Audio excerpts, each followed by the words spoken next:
So welcome to the second part of the video on linear regression and regularization. So this is the practical part of the video. So we're going to work on a few data sets here. We mentioned them in the theory part. So we were going to work on the weight and height of Olympic athletes, and as well as looking at Moore's law, which is the transistor count of microprocessors over the years. So the first thing that I'd like to do is, first of all, just put down a little bit of information so that when I'm going through the code, I know what I'm doing. So we have here the equation that we saw in the theory. This is with simple Tikhonov regularization. But we've also put down here the form of the data kernel that we might want to use for an nth order polynomial for nd number of data points. So we're going to look at the Olympic data set first. And the first thing that I always like to do is actually just look at the data. So it's in a CSV format, so I can look at it in Excel. If your data's too big, you might want to just look at the first few lines. But it's always good to have a look at the data to see what you're working with. So this is the athlete data set, and we can see here we've got quite a lot of data here, not just the height and the weight that we can see in rows, columns F and G. We've also got sport, the number of medals won, date of birth, the nationality, the sex, the name, and ID. And another thing that is interesting that we can all see is there are missing values in height and width for some of these people as well. So what we're first going to need to do is we're going to need to read all of this in, and we're going to have to drop all of the null values.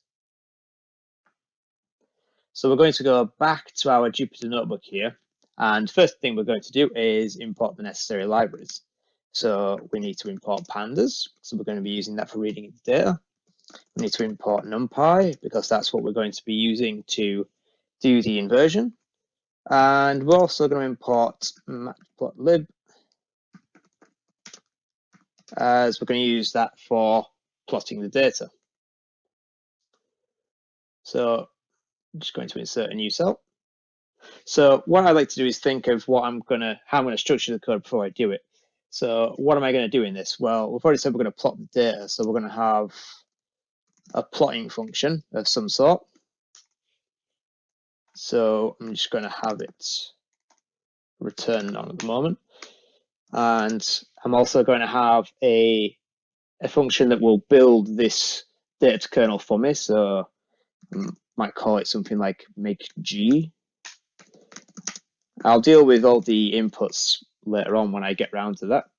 And I'm probably also going to have a function that will actually do the inversion as well. So I might call this linear inversion.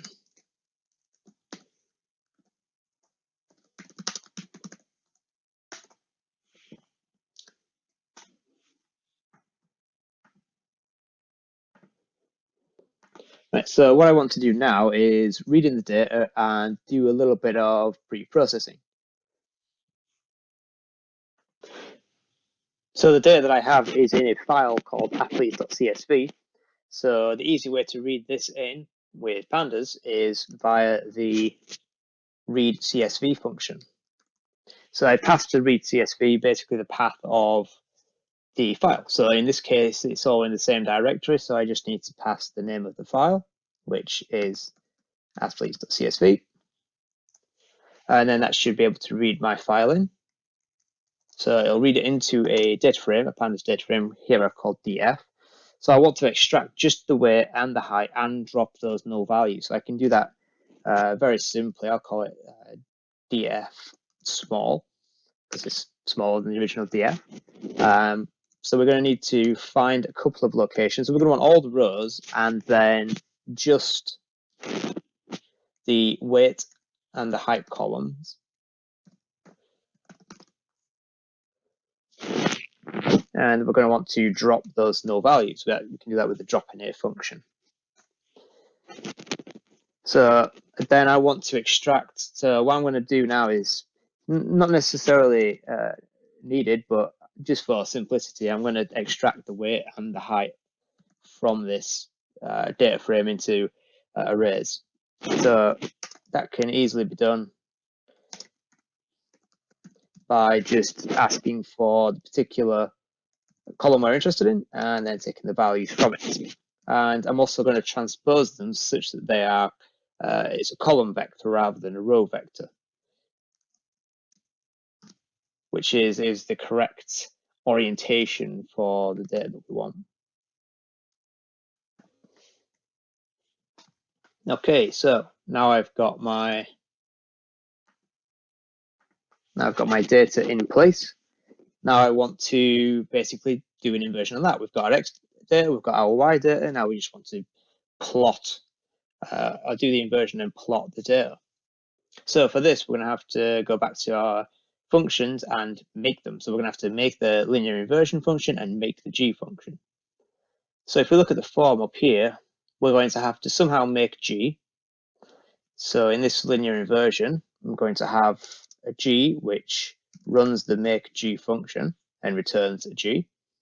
And then I'm going to have to do a transpose multiplied by it, add some regularization term multiplied by the identity matrix, invert that, then multiply that by the transpose and multiply that by the Y values. So we've already seen how to do a transposition. It's simply the .t method. So if I wanted to put the transpose of G into a separate variable for the time being, I can do this because they're very small matrices, so I'd have to worry about running out of memory. I can just do G.t.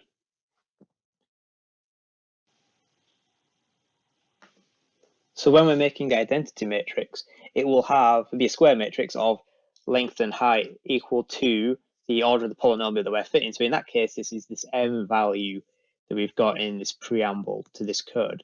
So that's going to be some input that we need to provide. So we're going to have something, we'll call it polynomial degree. This is going to represent our m value up here. So this would also be passed to G, as we can see that this G matrix depends on this as well. So let's pass that to the make G function. So I need to then put that up here as well.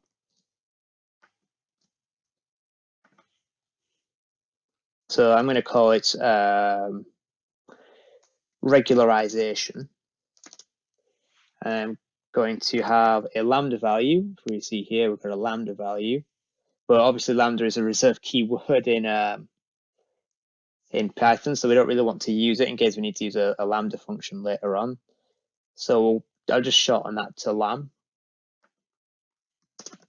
And that's also going to have to be input. We'll put that in the wrong place. So here we go, lam.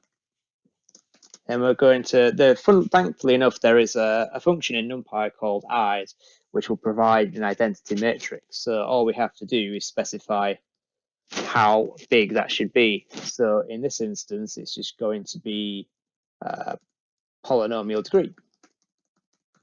So there we've made our regularization. So to multiply two matrices in NumPy, it's again very simple. It's not using the star operator like you would expect. It's using a dot, so np dot dot, because it's essentially a dot product of these two matrices.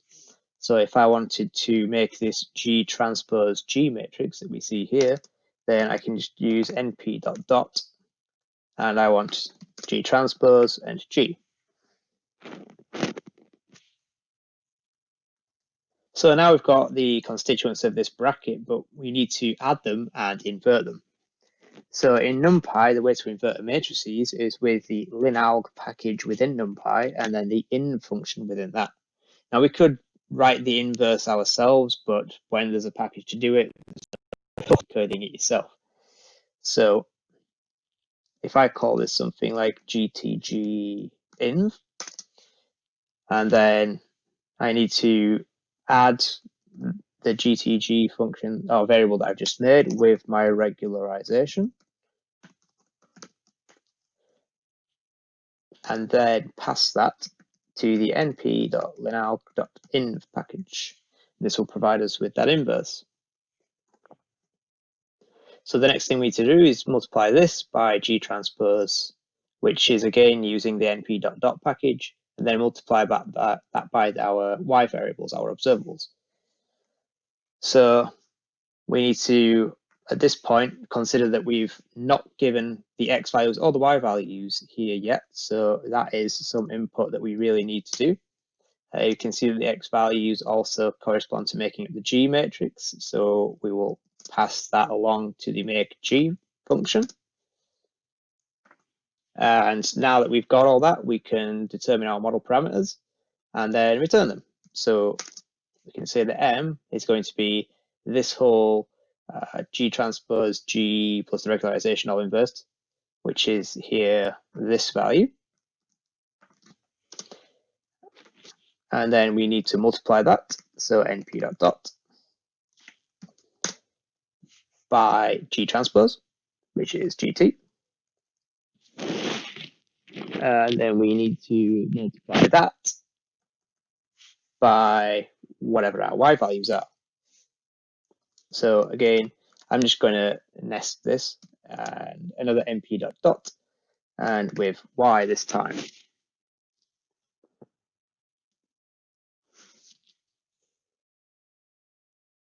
So now we just need to return our model.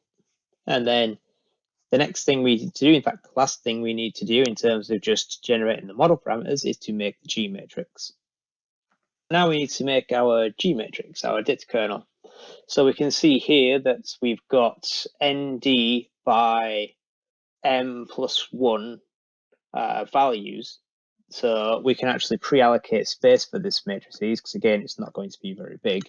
So we can use the np.0 to pre-allocate some volume or some array size for it. So we know that it's going to be of however many values we have in X, because that's how many rows we can see up here, ND. And it's going to be of polynomial order. So one thing that we can see here is this is polynomial order plus 1, yet we've actually specified down here that we only use polynomial order or polynomial degree. It's a typo. So when we think of a polynomial degree, if it's a second order polynomial, it's a quadratic, we'll actually have the squared, the x to the 0, x to the 1, and then x to the 0 term, so that's 3. So actually what I'm going to do is go back in here and then change the polynomial degree in this regularization to be plus 1. So again, here I'm also going to use the plus 1 because this will add the constant 1 values as well.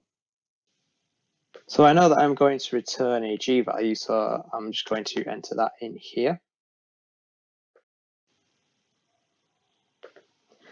Okay, so we see actually there's a little typo there. So we need to pass one parameter, which has a tuple of values to np.0s rather than 2 individual entries. So the next thing we need to figure out how to make this G matrix. So we need to loop over powers from 0 essentially to m, and then build up columns of the x values to the powers of that m value, ranging from 0 to m itself. So there is going to be polynomial degree plus 1 values of these, so I need to cycle through that. So the easiest way to do this is just to have a for loop around a range. So I'm going to say for power in range polynomial degree plus 1. I'm going to say that G, and I'm going to want all the rows, and for the first value in range, this is going to be 0. So this needs to be the last column. And then for the second value, it needs to be the second to last column. So I basically need to loop around from the back, so -1.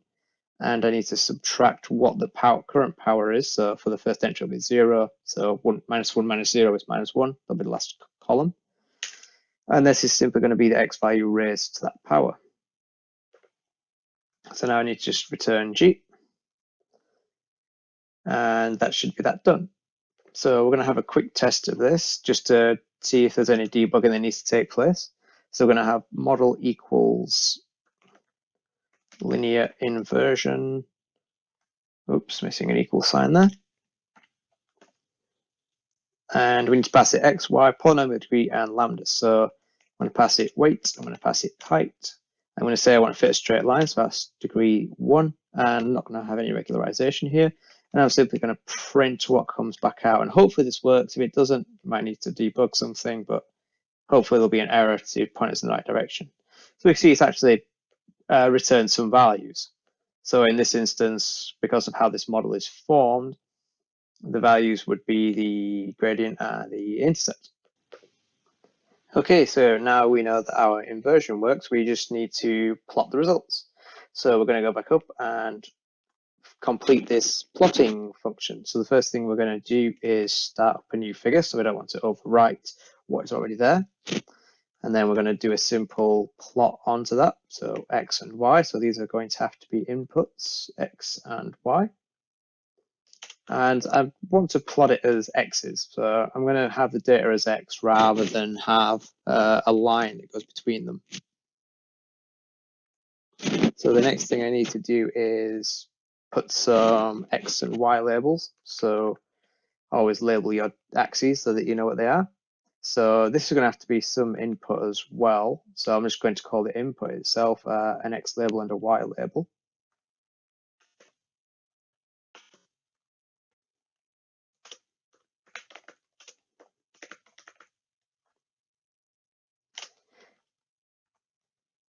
And maybe give it a title as well.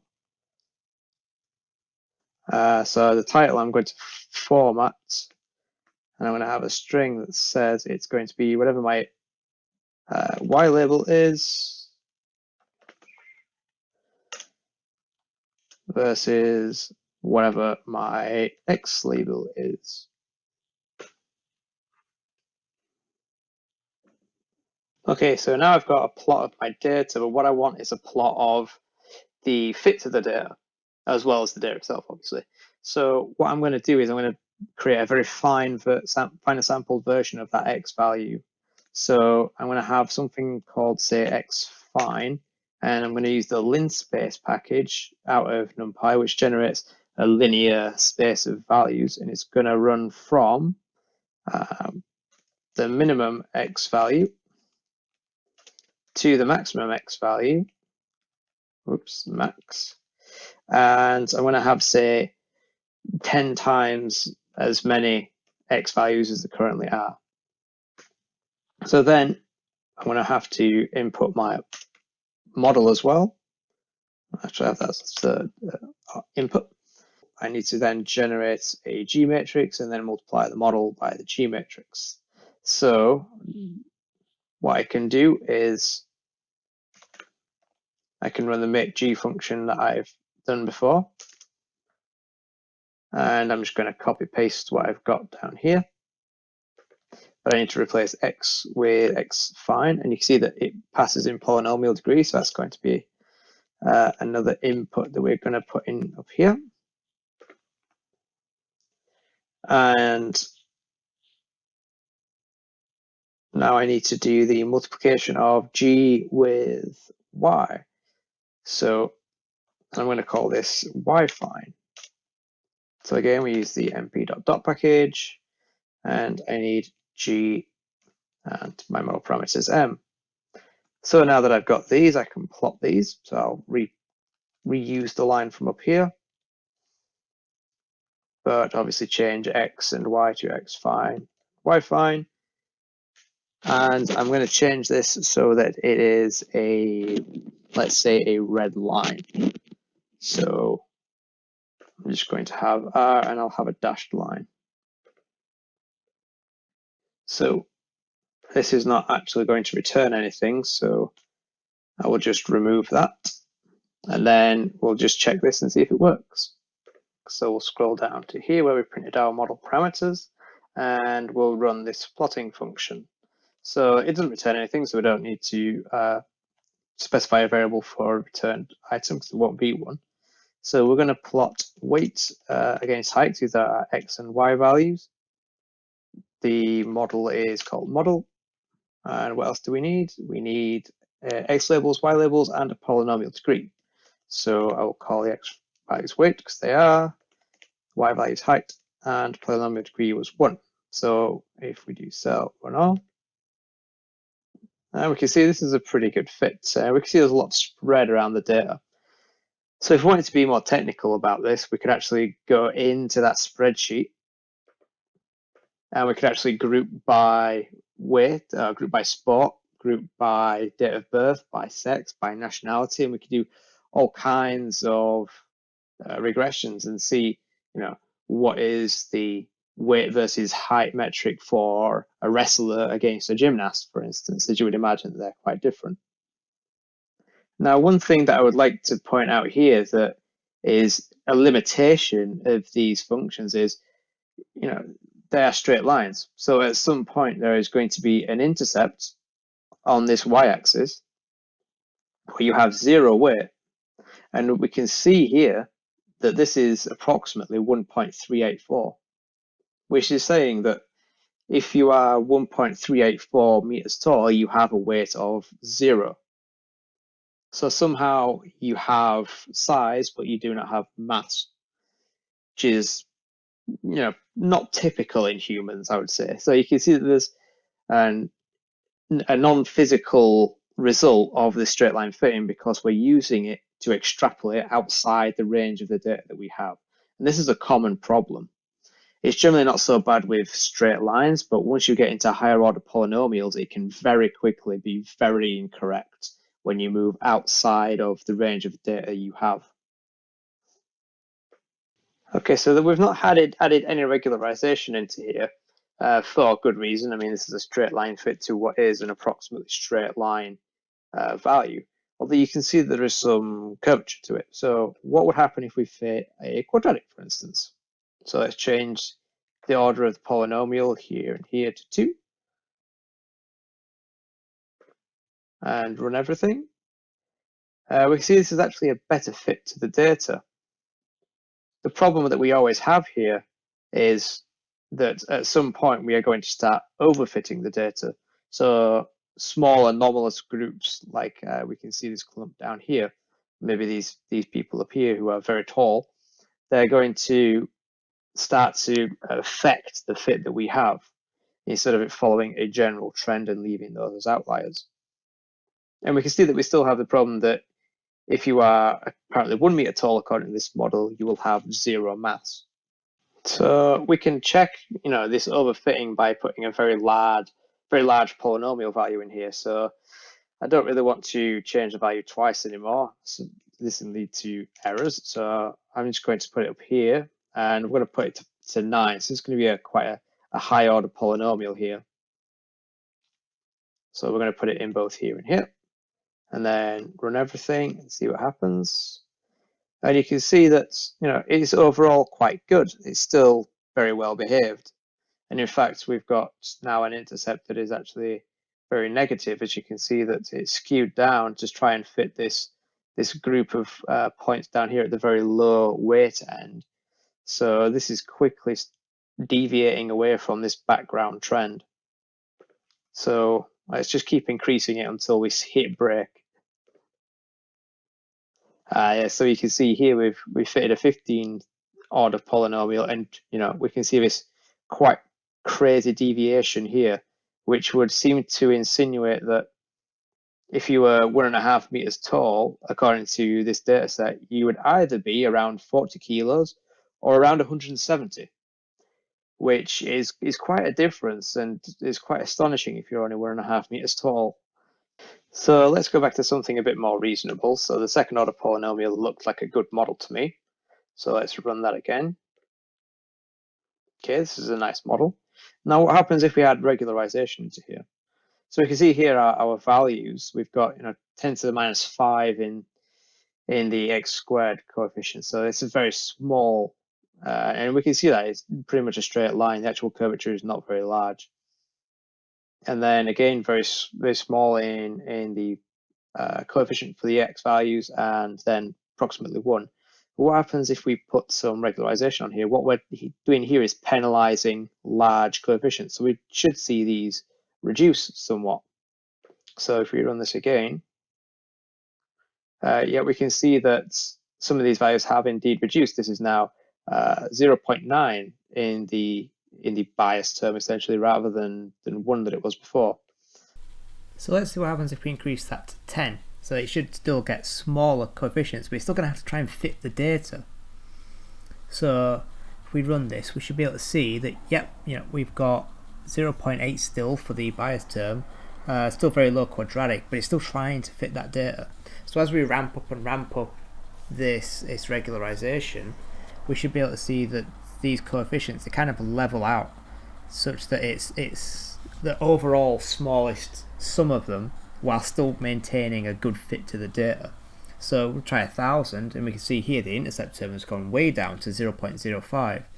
So if we summed the squares of all of these model parameters, that should be so much smaller than what we had before, just because that one term has been reduced.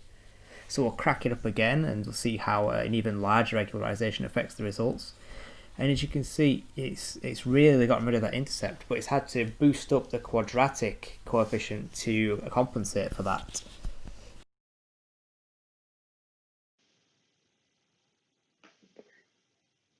Okay, so this isn't the best fit, but what do we mean by a best fit? So we need really some measure, some metric. Well, we've already got this cost function, right? So we've got this cost function that says that our model data minus our observed data should be as small as possible. So why don't we print that out? Well, this is another function that we're going to have to write. So we'll go back and we'll write this in. So we need to define, we'll just call it cost. And it's going to return some value. So I'm actually going to call the function getCost, because I actually want to return a variable called cost. And we're going to print this after the model. I'm going to print getCost. So what am I going to have to do to calculate this cost? Well, I'm going to have to calculate the predicted y values minus the actual y values. So we can reuse this code that we actually used for the plotting in here, apart from we actually want to use the original x. And this is going to be an estimate of what the y value should have been, so we're going to call it y hat. So this is just an approximation of it. So I'm going to have to obviously give these values to this function, so x, y, and the polynomial degree.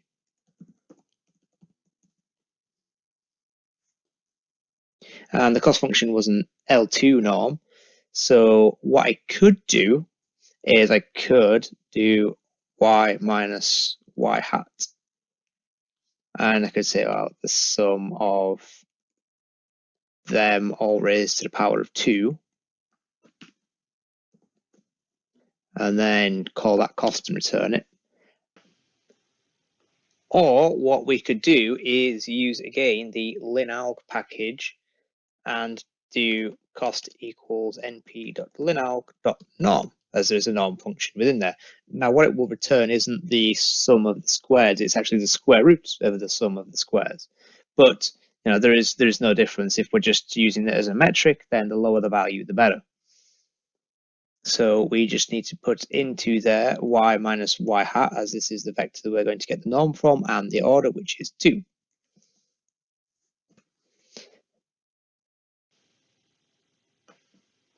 Okay, so let's not forget to pass the model parameters, as we'll need this in here. So what we need to do here is pass the correct values to the getCost function. So our weight, our height, our model, and our polynomial degree. Whoops. And hopefully, if we run all, that should give us some measure of cost. So here it's 10. So our intuition was that the original model with no regularization had a better fit. Now, would the cost represent that? Well, yes, indeed it does. We can see here that this is 7. It's a smaller cost, so therefore it's a better fit to the data. Now, that doesn't necessarily mean that the model, that the straight line fit is better. It just means that it fits the data better. We can have a model that fits the data perfectly, but it would be completely useless outside of that one particular data set. It's an example of overfitting. So, for instance, maybe if we put in the high order polynomial again, we might be able to get a low cost as well. And we can see the cost is almost the same as a second order polynomial, and it quite possibly would be better than a straight line fit, although we can tell this is probably not a very good fit. And indeed it is. The straight line fit has a higher cost, but it's probably more realistic. So this is a use of getting a metric, but it's not indicative of whether that metric is good or not. So these are very valuable things to know, because it gives us a sense of how our inversion is performing and whether it is actually useful or not, but it's by no means the be all and end all of whether a model is good or not.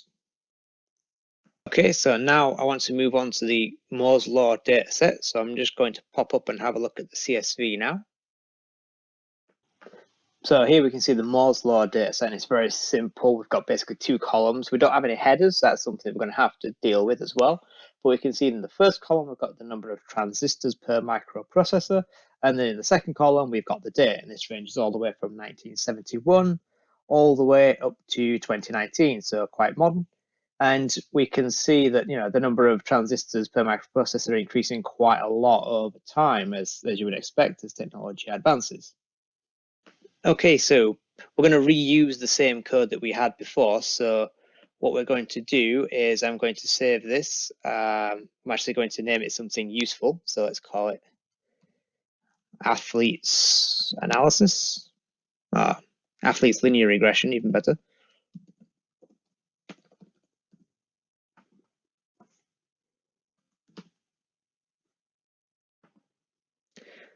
And then I'm going to make a copy. And I'm going to call this one Moore's Law linear regression, just so that we don't overwrite the same notebook. So we saw that obviously the file name is different. This one's called Moore's Law.csv, but it didn't have any header information. So we're going to have to change that to header equals none. Again, we didn't really need the second line. There was only two columns. We wanted all of them, and there were no null values. So there's really no need for the second line.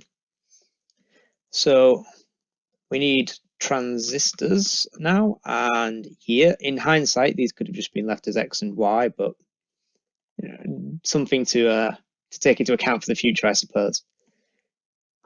So when we don't have any headers, the columns get labeled 0, 1, 2, etc. in pandas. So we just want the 0 column for the transistors and the 1 column for the year.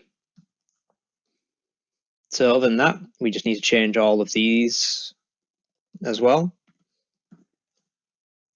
So now we've got all our data in, and we're going to go for a second order polynomial just to see what it looks like.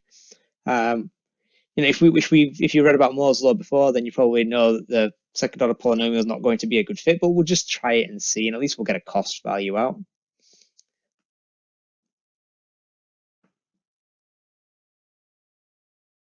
So we can see here that this is really not a very good fit at all. We can see our cost here is 141, which is quite large. And just visually looking at this plot, we can see that it's a terrible fit. But you might also be able to see that, you know, this is an exponential growth. I mean, the past 10 years, it's gone up orders of magnitude here. So we saw how to deal with this in the theory. All we have to do is take the natural log of the transistors, which we assume are following an exponential growth. So we just do np.log. And of course, this is change the axis as well, because we want to denote that this is a logarithm. And so we can fit a second order polynomial in logarithmic space, but let's just fit a straight line and see what happens. So we can see now that the cost is still relatively high compared to what we had for the athlete data, but then that's just a matter of normalization within the data, so it's not too worrying. What's important is relative to other fits within the same data set, and we can see that this is much lower. This is, you know, less than 3 times, less than a third, sorry, of what the cost was when we tried to fit it in linear space. So, and we can see visually that it's actually quite a good fit to a straight line. So we can see that the number of transistors on a microprocessor is pretty much following a straight line in exponential space over time. So we could expect that, you know, there'll be a lot more computing power soon. So that's about as much as I want to cover for this session. So I hope you enjoyed it, and stick with us next week, and we'll be looking at nonlinear inversion. Well, that was a long session, but thanks for sticking with it. And we're going to make all of the code and the data that we've used today available on our GitHub page, which I'll link in the description below. So as I mentioned just now, in next week's session, we'll be looking at a non-linear inversion. So this is when you can't really form that data kernel, that G. What happens then? And you still want to fit a line. We're going to cover that next week. So stay tuned. And as always, if you enjoyed this, please like and subscribe and click the bell icon and you'll get notifications when we post new videos.